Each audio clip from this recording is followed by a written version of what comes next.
title po natin ngayon, ang pinaka-series po natin ay Unwrap. Ano pong ibig sabihin pag sinabi po nating unwrap? Magbalat. Magbalat ng regalo. Ano ba mas magandang Tagalog doon? Magtanggal ng balot ng regalo. Yun po ibig sabihin natin na unwrap. Alisan ng cover, okay? So, ito po yung atin po magiging series po sa buwan po na ito ng December. Actually, yan po yung isa sa pinaka magandang bagay na nagbibigay po sa atin ng excitement. Tama po ba? At yung pong excitement natin, gusto po natin talaga makita kung ano yung nakabalot.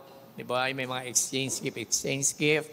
So gusto po natin makita ano ba yung iniregalo po sa atin. At hindi po nagmamatter kung malaki or maliit. Alam po ninyo kung minsan maliit pero yung laman pala very valuable. Sobrang mahalaga, sobrang laki ng presyo. Yun po yung kagandahan po ng mga regalo. Kaya ma-excite po tayo. Yung po pala kung minsan ang laki-laki ng box. Tapos ano po nasa loob. Yung po pala may mga box pa na nasa loob din. Tapos ang liit lang ng gift na tatanggapin po natin. Meron pong nakakatuwa minsan sa district po namin. Sabi, exchange gift tayo, walang bababa sa 500.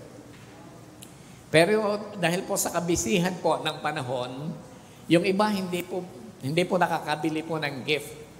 Kaya ang sinosobre lang po nila, 500. Kaya po, during the party, district party po namin, yung pala pare-parehas ng isipan, isobre na lang yung 500, kaya nag-exchange gift lang kami ng 500. Okay, iba-iba lang yung sizes po ng sobre. May brown envelope, may white envelope.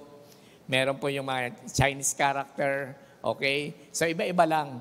Pero yun po yung gusto po nating makita na kumbaga masarap po mag-unwrap ng gift. Kasi po nagdudulot po ito ng excitement po sa atin.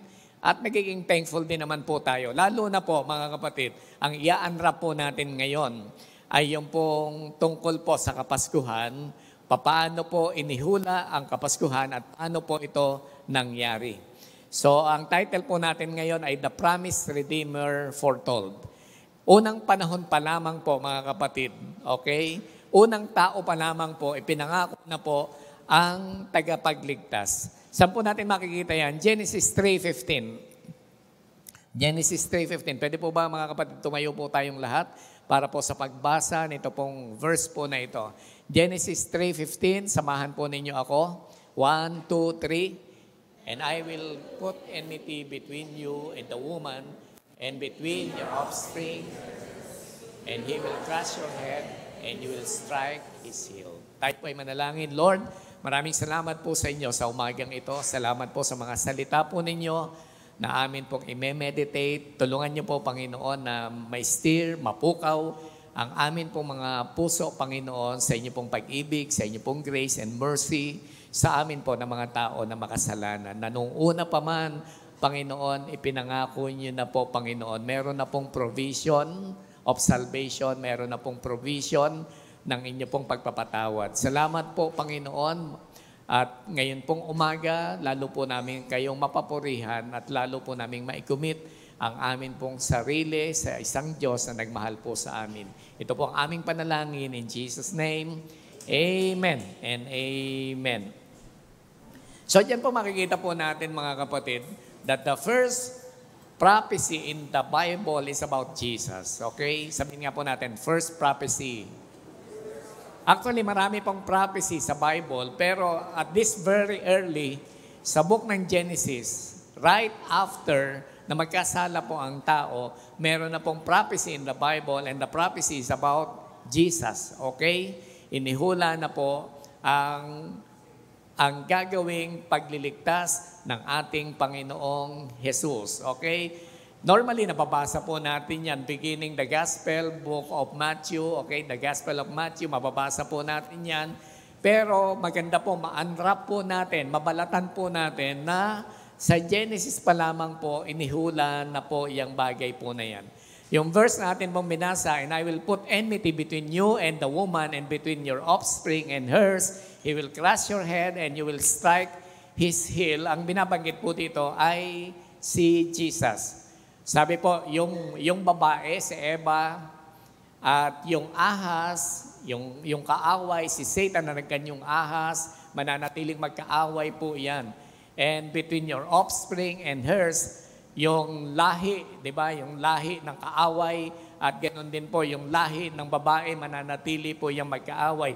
Pero mapapansin po ninyo mga kapatid, yung pong latter part po ng verse, bigla pong naging singular yung pong pronoun na ginamit po dyan.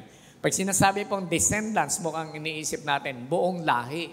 Pero meron pong tinutukoy po dyan, sabi po dyan sa verse, He will crush your head, okay? Sabihin nga po natin, He. So meron pong tinutukoy na iisa. Mula po sa lahi po ng babae, mula po sa lineage po ng babae, meron pong isa na tudurog sa ulo ng ahas o ng kaaway po natin na si Satan, and you will strike his heel. So maganda po maunawaan po natin yan sa pagpasimula po ng atin pong pag-aaral. At ito po, the first promise of redemption appears immediately after humanity's fall. Medyo pangkaraniwan na rin po nating pinag-aaralan, pero ang sarap po ang balikan po nito. No? After the fall, meron pong pagbaksak sa kasalanan. Ang tao, dahil po sa kagagawan po ng kaaway, na-deceive po sila. So yung pong commandment ng God sa kanila, hindi po nila nasunod. But right after then, meron po tayong makikita po dyan, nahando na po kaagad yung redemption. Meron na pong ipinangako na pagtubos. So ang plano po ng Panginoon sa salvation, sa kaligtasan, ay inireveal po dito through the seed of the woman, foretelling about the Lord Jesus Christ. Ang tinutukoy po dito ay ang Panginoong Hesukristo. So dito po mga kapatid, makikita po natin, napakaaga pa lamang po sa history po ng mankind at sa kasalanan po na nagawa po ng tao, ipinangako na po yung grace ng Panginoon. Ipinangako na po kaagad yung mercy ng Panginoon. Although meron pong curse, di ba? Meron pong judgment na binitiwan po ang Panginoon, pero hindi po nawawala yung unwavering commitment ng God to rescue His created being, ang mga tao. Amen po ba? Pwede po ba natin palakpakan si Lord? So dito po sa pag-aaral po natin, tingnan po natin ang mga outline po para makita po natin na mas malinaw, the problem of sin. Yan po yung kauna-unahan. Of course, bakit ba tayo i-redeem? Kasi problema po talaga ang kasalanan, the problem of sin.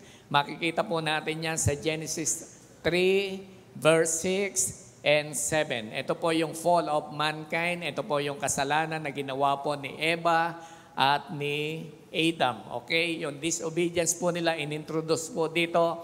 At yan po naging dahilan para magkaroon po sila ng separation from God. So napaka-intimate ng relasyon po nila sa atin pong Panginoon. Pero ito po yung naging malaking barrier. Kasi nga po, na-deceive po sila ng kaaway na nag-anyong ahas. So, sabi po ni John Stott, ito po yung sabi ni John Stott, the essence of sin is man substituting himself to God. Hindi ko na po elaborate yung kanila pong ginawang kasalanan po sa Panginoon. Lumabag po sila sa pinag-uutos po ng Panginoon. So, tingnan lang po natin itong sinabi ni John Stott. The essence of sin is man substituting himself for God. While the essence of salvation is God substituting Himself for man. Nakuha po ninyo? Parang baliktad lang, reverse lang. Ulitin ko po kung nagno-note po kayo. The essence of sin is man substituting himself for God. While the essence of salvation is God substituting Himself for man. Ano ang ibig sabihin po nito mga kapatid? Ang essence po ng kasalanan, okay? Ang pinaka-lundo talaga ng kasalanan, ang tao, isinubstitute po nila yung kanila pong sarili for God. Anong ibig sabihin? Ang ginagawa po ng tao, siya na po ang nag-rule. We make our own choices, okay? We choose our own ways. Eh di siyempre, parang nag-substitute ka na sa God. Kuha po ba na inyo mga kapatid? Pag ikaw na ang pumipili ng sarili mong daan, tapos ikaw na ang namimili ng iyong sariling gusto, namimili ka na at very selective na po tayo sa gusto po nating gawin, edi gusto po nating kuhanin yung kalagayan po ng Diyos. Sabihin mo nga sa katabi mo, gets mo ba, be? Yun po mga kapatid, yun po talaga yun. Kadalasan, tayo po ang nag-a-act as God. Okay? Paano pong paraan na nag-a-act tayo as God? Kasi nga po, tayo na po ang namimili ng gusto po natin. At pag meron po tayong gusto, hindi na po tayo kayang mapigilan. Tama po ba? Pag may gusto po ba kayo, napipigilan pa kayo? Okay? O nagkagalit po kayo doon sa pumipigil sa inyo. Pag sinabi sa iyo ng pastor mo, sinabi ng cell leader mo, kapatid, hindi ka ba papaganda dyan? Ano pong ginagawa po natin? Malamang nagagalit pa tayo. Tama po ba?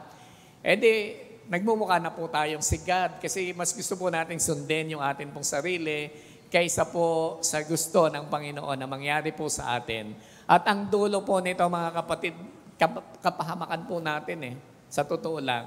Mas napapahamak po tayo kasi mas alam ng Panginoon what is best for us. Amen po ba dyan mga kapatid? Kasi tayo po ang nakikita po natin, yun lang natatanaw ng mata, yung pangkasalukuyan. Kayo po ba nakita na po ninyo yung bukas? Monday po bukas, Monday. Okay, pero nagde-decide po tayo mga kapatid ngayon. Hindi po natin kita yung bukas, pero nagde-decide po tayo para po bukas. Yung sino po yung ayaw pumasok bukas? Di ba? Gusto po nating habaan yung ating pong holiday. Di ba? Kaya gusto po natin ng Sunday, no? Very relaxed, okay? Relaxing po ang Sunday. We are in the presence of God, pero dapat po daily yan, no? Pero ang sarap po na may fellowship po tayo, nasa church po tayo. Pero Monday, gusto po pa rin nating extend. Kaya po nagde-decide na po tayo for now na papasok ba ako o hindi, okay? Naka-decide na po tayo, pero hindi po natin talaga alam ang araw po ng bukas. Ang dami po nating desisyon na pupuntahan, pero ang God pa rin ang nakakaalam kung matutuloy yan o hindi. Tama po ba? Kaya hindi po natin pinapangako ang araw ng bukas So, lagi natin sinasabi, if God permits, kung loloobin ng Panginoon, if it is God's will, matutuloy ako. Lagi po natin sinasabi yan, grace lang po ng Panginoon. Pero siyempre, kadalasan nga po, tayo po ang nasusunod sa atin pong sarili. We act as God. Okay? Yun po yung problema. The essence of sin is man substituting himself for God. Pero ano po ang napala ng tao? Ano po nangyari sa tao? Dahil sinubstitute po niya ang sarili niya for God, siya na ang nasunod, bumaksak po siya sa kasalanan. Kaya hindi po natin carry talaga. Wala po tayong strength talaga, lakas para magtagumpay. Only the strength and empowerment of God. Yan lang po talaga ang nagbibigay at nagsusustain po sa atin, mga kapatid. Hello? Amen po ba? Pero dahil bumaksak po ang tao, sabi, while the essence of salvation is God substituting Himself for man. Ito po ang naging napakagandang bagay kasi dahil tayo po ay mapapahamak dahil sa ating kasalanan, sinubstitute po niya ang kanya pong sarili para po sa atin. Okay? Yan po yung kamangha-mangha about salvation. Lagi po natin sinasabi, meron pong pag-i-exchange ng kalagayan. Inako ng Panginoon ang atin pong mga kasalanan para siya po ang magsakripisyo at mahirapan. Alam po ninyo, kadalasan pagka narinig po natin na madalas, we are used of hearing this over time, kumisan parang wala nang dating sa atin Pero alam po ninyo, i-meditate po ninyo kung gaano kadakila ang pag-ibig po ng Panginoon. Namaya po, mag-celebrate po tayo ng Lord's Supper, lalo po ninyong ma-appreciate yung ginawa ng Panginoon para po sa atin. Kasi kung hindi po mga kapatid, ito po yung consequence po niyan. Nahandyan po yung spiritual death, nahandyan po yung physical suffering, nahandyan po yung curse, meron pong sumpa. At makikita po natin yan sa Genesis 3:16 to 19. Genesis 3:16 to 19. To the woman he said, I will make your pains in childbearing very severe. With painful labor you will give birth to children. Your desire will be your husband, and he will rule over you. To Adam he said, because you listened to your wife and ate fruit from the tree about which I commanded you, you must not eat from it. Cursed is the ground because of you. Through painful toil you will eat food from it all the days of your life. It will produce thorns and thistles for you, and you will eat the plants of the field. By the sweat of your brow you will eat your food until you return to the ground, since from it you were taken, for dust you are, and to dust you will return. So naging mahirap po ang buhay, kasi nga po merong curse, meron na pong sumpa. Kahit po ang ground, meron pong sumpa. Ibig sabihin po pala, kung tayo po ay present no, sa Garden of Eden, wala kang makikitang tinik. Okay? Malamang walang bonggambilya noon, ano? Kasi walang tinik eh, no? Pero ito po, sinabi, merong mga tinik, kailangan magbungkal ng lupa para kumain. Kailangan talaga pagpawisan para kumain. So bahagi po yan ng curse na ibinigay po ng ating pong Panginoon. So, yan po yung maraming mga consequences, spiritual death, physical suffering, and curse. Imagine po natin yan mga kapatid, kung wala ang biyaya at tulong po ng Panginoon, mahirap po tayong makasustain. At yan po natin makikita na kailangan po talaga natin ng tagapagligtas. Okay? Bakit natin kailangan ng tagapagligtas? Kasi meron tayong inability to save ourselves. Hello mga kapatid. Kaya niyo po bang iligtas ang inyong sarili sa impyerno? Meron po ba makakapagligtas po sa atin ng kanyang sarili, yung kabayarang espiritual ng ating kasalanan? Kaya po ba nating gawa ng paraan yan? Kahit kayo na po yung pinaka-committed sa church, okay? Malibang tanggapin ang ating Panginoong Hesus at maranasan po niya yung pangako ng buhay na walang hanggan, hindi po tayo magkakaroon po ng kaligtasan. Amen po ba? Sige po, palakpakan po natin si Lord. Meron pong kabayaran kasi ang kasalanan na atin pong ginawa. So humanity's inability to save itself, ito po ang nagbibigay po ng highlight para po ma-appreciate po natin yung divine intervention po ng Panginoon sa atin. Romans 5:12, therefore, just as sin entered the world through one man, tinutukoy po si Adam, and death through sin, and in this way death came to all people because all sin. All have sinned. Lahat po ay nagkasala. Kaya kailangan po natin ng Redeemer. Kailangan po natin ng tagapagligtas. Hindi po natin kayang iligtas ang atin pong sarili. Humanity's inability, yan po nag-highlight po talaga para ma-appreciate po natin the work of God and the love of God in our lives. Amen? Palakpakan po natin ulit si Lord. Ang number 2 po natin, the promise of redemption. The promise of redemption. Meron pong problema ang kasalanan, pero sabi ko nga po, ganun po yung grace ng God. Ganun po yung biyaya at mercy ng God sa atin. Kasi meron po kaagad pangako ng pagtubos. Genesis 3:15, and I will put enmity between you and the woman, and between your offspring and hers. He will crush your head, and you will strike his heel. Ito po yung atin pong key verse, okay? Alam po ba ninyo, ang tawag po dyan ay proto-evangelium. Yan. O, alam po ni Kuya Abe, proto-evangelium. Ang ibig pong sabihin po niyan ay the first gospel message. So, iniisip po natin, ang gospel kasi na alam po natin, yun nasa 1 Corinthians 15, di ba? Siya ay nagkatawang tao, siya ay napako sa krus, siya ay nalibing muling nabuhay at bumalik sa langit, at siya ay muling babalik. So, yan po ang alam po natin sa gospel. gospel presentation. Pero dito pa lamang po mga kapatid, meron na pong tinatawag na proto-evangelium. Iyan po ay one word po yan. Dire-diretso lang po. The first gospel message, iyan po ay foretelling ng victory ng atin pong Panginoon as a redeemer over Satan na dudurugin ang ulo ng kaaway. Ibig sabihin, walang sting ang lahat ng gawa ng kaaway.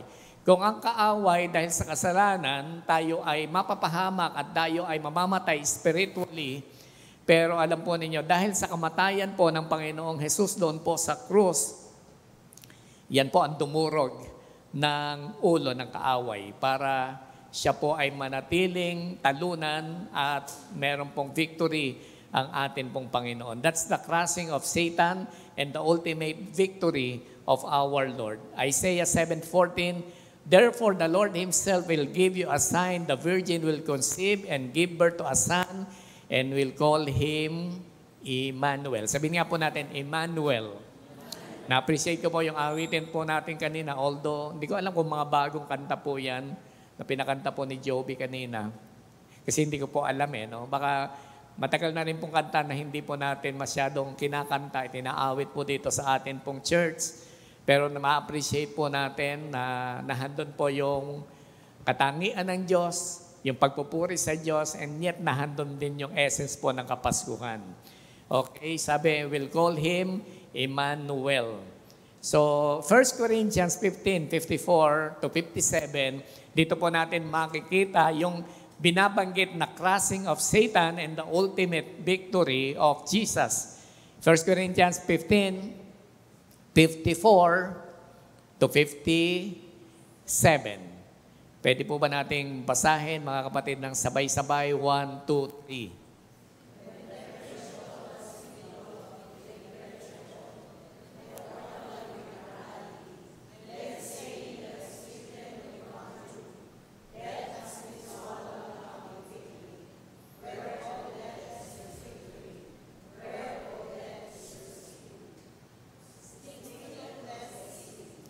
And the power of sin is the law.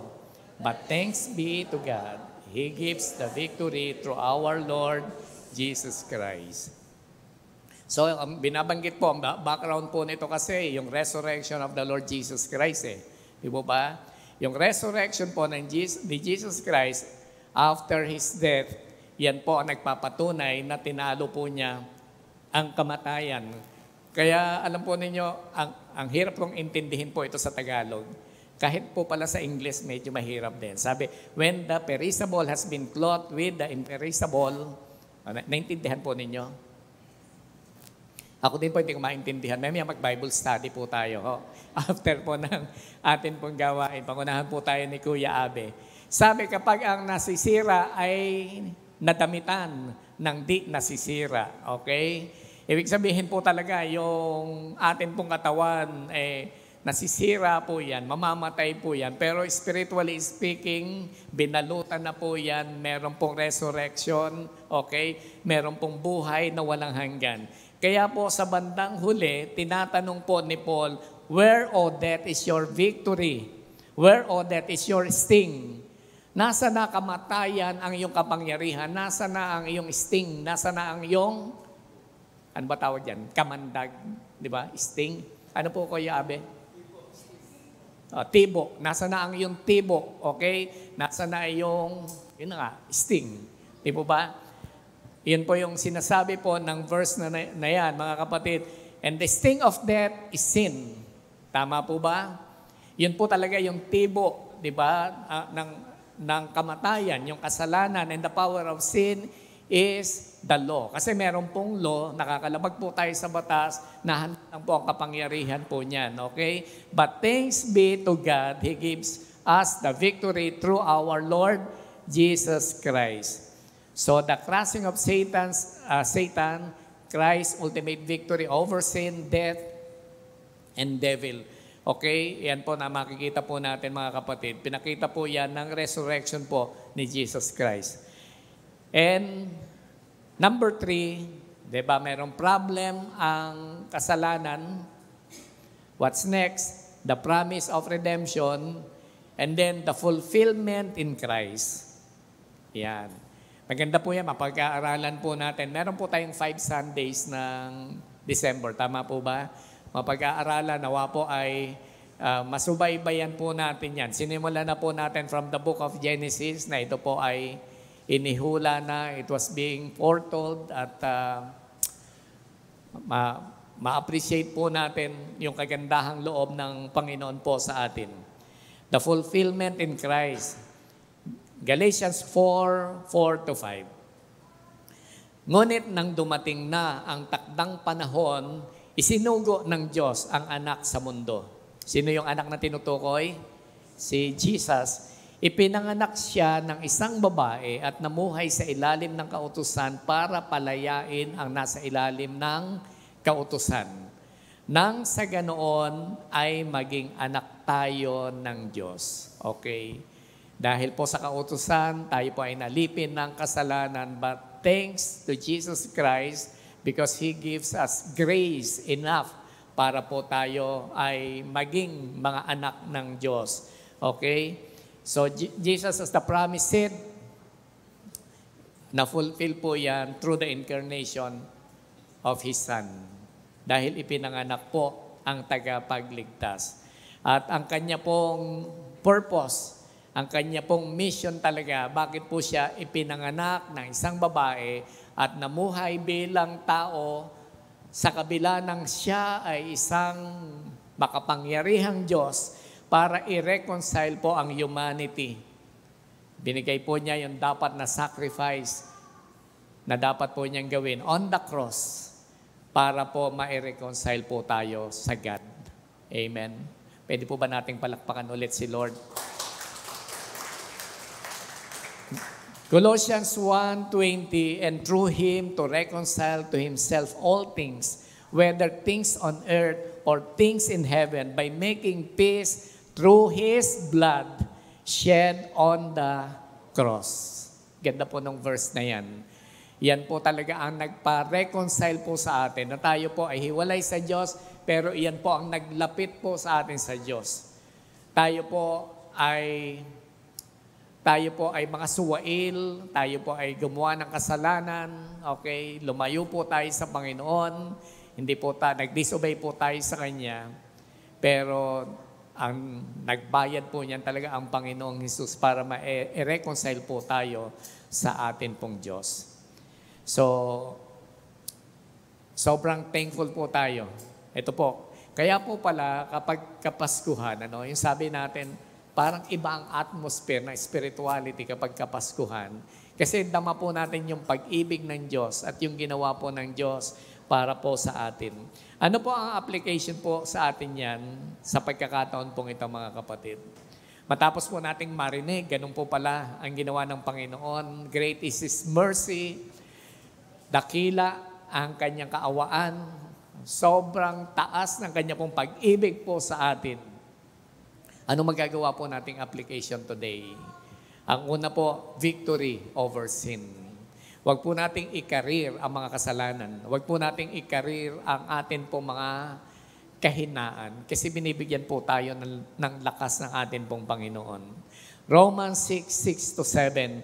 For we know that our old self was crucified with Him so that the body ruled by sin might be done away with.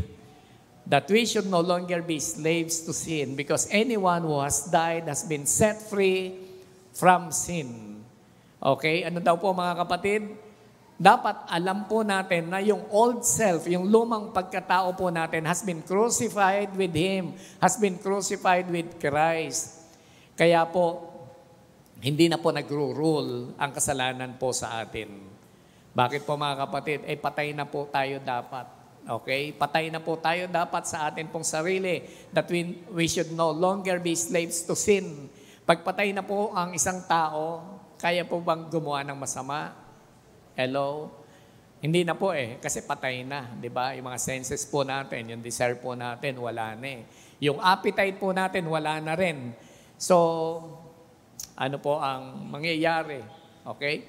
So nagiging free tayo, nagiging malaya. But spiritually speaking, dapat ganun po tayo ng mga Kristiyano. Because anyone who has died has been set free to sin. Sino mang namatay, malaya na sa kasalanan. Patay ka na ba, kapatid? Sabihin mo sa katabi mo, patay ka na ba, kapatid? Okay. Dapat patay lang po sa kasalanan, ho? Pero buhay po tayo sa paglilingkod. Grabe po yung iba, alam po ninyo, yung mga Kristiyano, may mga exaggeration po ng application. Tama po ba? Sobra po tayong mag-apply. Kaya po yung iba pag sinabing, patay na talaga ako. Kaya pala wala every Sunday, patay na hindi po ba? Kaya po pala hindi na nagsiserve, patay na. Hindi po yun ang ibig sabihin. Patay lang sa kasalanan, but we are alive in serving the Lord. Okay? Dapat po, nahandun po yung sigla, nahandun po yung energy para po tayo ay maglingkod sa atin pong Panginoon. Sabi po ni J.C. Ryle, ito po yung sabi ni J.C. Ryle, it is not enough to be free from the guilt of sin. We must be free from its power. Minsan po, humihingi tayo ng tawad kay Lord. So wala na po yung guilt, okay? Pero dapat makalaya din po tayo doon sa kapangyarihan. Hindi lamang po yung guilt. Alam po ba ninyo, minsan may mga promises tayo kay Lord. Panginoon, gusto ko po talaga na maging faithful sa iyo. Mahal po kita talaga. Ayoko, Lord, na nasasaktan ka. Gusto ko talaga ibigay yung buhay ko sa iyo. Diba? Kung minsan nakakarinig pa po ako talaga mga kapatid ng Lord, 52 Sundays lang po yan. Hindi ko po talaga ibibigay yung 52 Sundays na yan. Sa iyo lang po talaga yan. Pero alam po ninyo, minsan may mga pagkakataon, biglang hindi po tayo nakapunta ng Sunday. Anong pakiramdam? Di ba parang guilty tayo? Tama ba? Lagi natin sinasabi, Lord, sorry po talaga. Sorry po talaga. Ano lang po talaga, medyo hindi lang po talaga maiiwasan. Pero alam po ninyo, pag inulit po ninyo yan, konting-konting guilt na lang. And sundan nyo pa po mga kapatid. Sundan nyo pa po. Alam po ninyo, nawawala na po kasi yung guilt. So it is not enough to be free from the guilt of sin. We must be free from its power. Dito po, ina-underscore po ni J.C. Ryle yung importance of living a victorious Christian life. Yung pamumuhay po na nagtatagumpay. So, naka-involve po dito mga kapatid, yung makareceive ka ng forgiveness from your mistakes, forgiveness from your sin, okay? Yung mga nagawa po natin kasalanan, pero dapat po, hindi lang po tinanggap natin yung forgiveness, dapat po meron pong deliverance sa enslaving power ng kasalanan. Sino ba sa atin ang hindi nagkakamali, mga kapatid? Wala po kayong titingnan dito po sa paligid po natin na hindi po nagkakamali. Malamang nakatingin kayo sa akin, edi parang pinakukonsensya nyo ako, yung mga tingin nyo na yan, na ikaw nga pastor eh. So nakatingin po kayo sa akin, ako na po ang una. Pero tingnan nyo rin po ang katabi ninyo. Mamaya po may salamin, pagbaba ninyo, tingnan din po ninyo ang inyong pong sarili, makikita rin po ninyo. Wala pong tao, mga kapatid, na wala pong mistakes, wala pong kahinaan. Pero dapat po mga kapatid, magkaroon po tayo ng deliverance from its enslaving power. Kasi po, the moment po na nag-dwell po tayo dyan, kaya alam po niya, laging nauso po yan, sabi, daanan mo lang, di ba? Daanan mo lang, wag mo naman tambayan, di po ba? Nahulog na nga po tayo nadapa na po tayo, edi tayo lang po tayo mga kapatid. So yan po mga kapatid ay isang bagay na maganda po nating makita. And alam po ninyo, ang application pa po sa atin ito, sharing the Redeemer's story. Yan po mga kapatid, ang napakagandang lundo, pinakamagandang point na gusto po nating makita, maibahagi. Dahil tayo po mga kapatid ay recipient ng redemption na ibinigay po ng Panginoon. Tinubos po tayo ng ating pong Panginoon. And we are called to share the good news with others. Matthew 28:19-20, alam na po natin yan mga kapatid. Therefore, go and make disciples of all nations, baptizing them in the name of the Father, and of the Son, and of the Holy Spirit, teaching them to obey everything I have commanded you, and surely I am with you always to the very end of the age. So yan po mga kapatid, ang isang bagay na pwede po nating i-apply. Dahil tumanggap po tayo ng kaligtasan, bakit hindi po tayo mga kapatid mag-share? May kapangyarihan po sa salita ng Panginoon. I-share po natin ito sa ating kasambahay, i-share po natin sa nanay natin, i-share po natin ito sa ating partner in life, sa ating family, sa ating mga katrabaho. Okay? Naranasan po natin yung mga kapatid. Ibig sabihin, this Christmas, pwede natin sabihin, alam mo ba talaga ang kahulugan ng Pasko? Ang Panginoong Jesus ay isinugo dito sa lupa. Ganyan ang pag-ibig ng Diyos sa atin. So at least na ibahagi po natin ang ebanghelyo ng salita ng atin pong Panginoon. So the promised Redeemer in Genesis reveal God's eternal plan for salvation through Jesus Christ. Napakaaga. Okay? Ganon ang pagmamahal ng Panginoon sa atin. Sobrang aga from the New Testament, from the Old Testament pa lang, right after na magkasala ang mga tao, may provision na po ang atin pong Panginoon. So, ang kailangan po natin mga kapatid, surrender to Christ as your Redeemer and share His promises to others. Share the message of hope to other people. Ang dami pong mga tao, wala na pong pag-asa sa buhay. Tama po ba, mga kapatid? Kumisan nga tayo rin, nawawalan na ng pag-asa eh. Habang tinitingnan po natin ang kapaligiran at habang nalalaman po natin ang kaguluhan po ng mga leaders ng atin pong bansa, niisip natin, may pag-asa pa ba talaga ang Pilipinas? Parang gano'n eh, no? At ang marami, tinanggap na lang nila na wala ng pag-asa ang Pilipinas. Hindi natin alam, okay? May pag-asa nga ba ang Pilipinas? Kung wala mong pag-asa ang Pilipinas, sabihin mo sa katabi mo, ikaw naman may pag-asa. Meron po tayong pag-asa dahil po sa ating Panginoong Jesus. At ang mga tao na nadirimlan, wala na talagang pag-asa sa buhay, lalo po nilang kailangan ang pagliligtas at pangako ng Panginoon ng buhay na walang hanggan. Tayo po, mga kapatid, ay tumayo. Tayo po ay manalangin. Panginoon, maraming salamat po sa inyo sa umagang ito. Salamat po, Panginoon, na napakaaga pa in the history of mankind.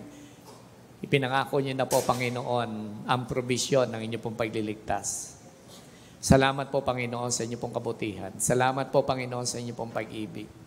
Nawa po, Panginoon, makapukaw po ito ng amin pong kalooban sa Kapaskuhan pong ito.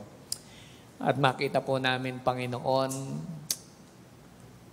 yung amin pong kalagayan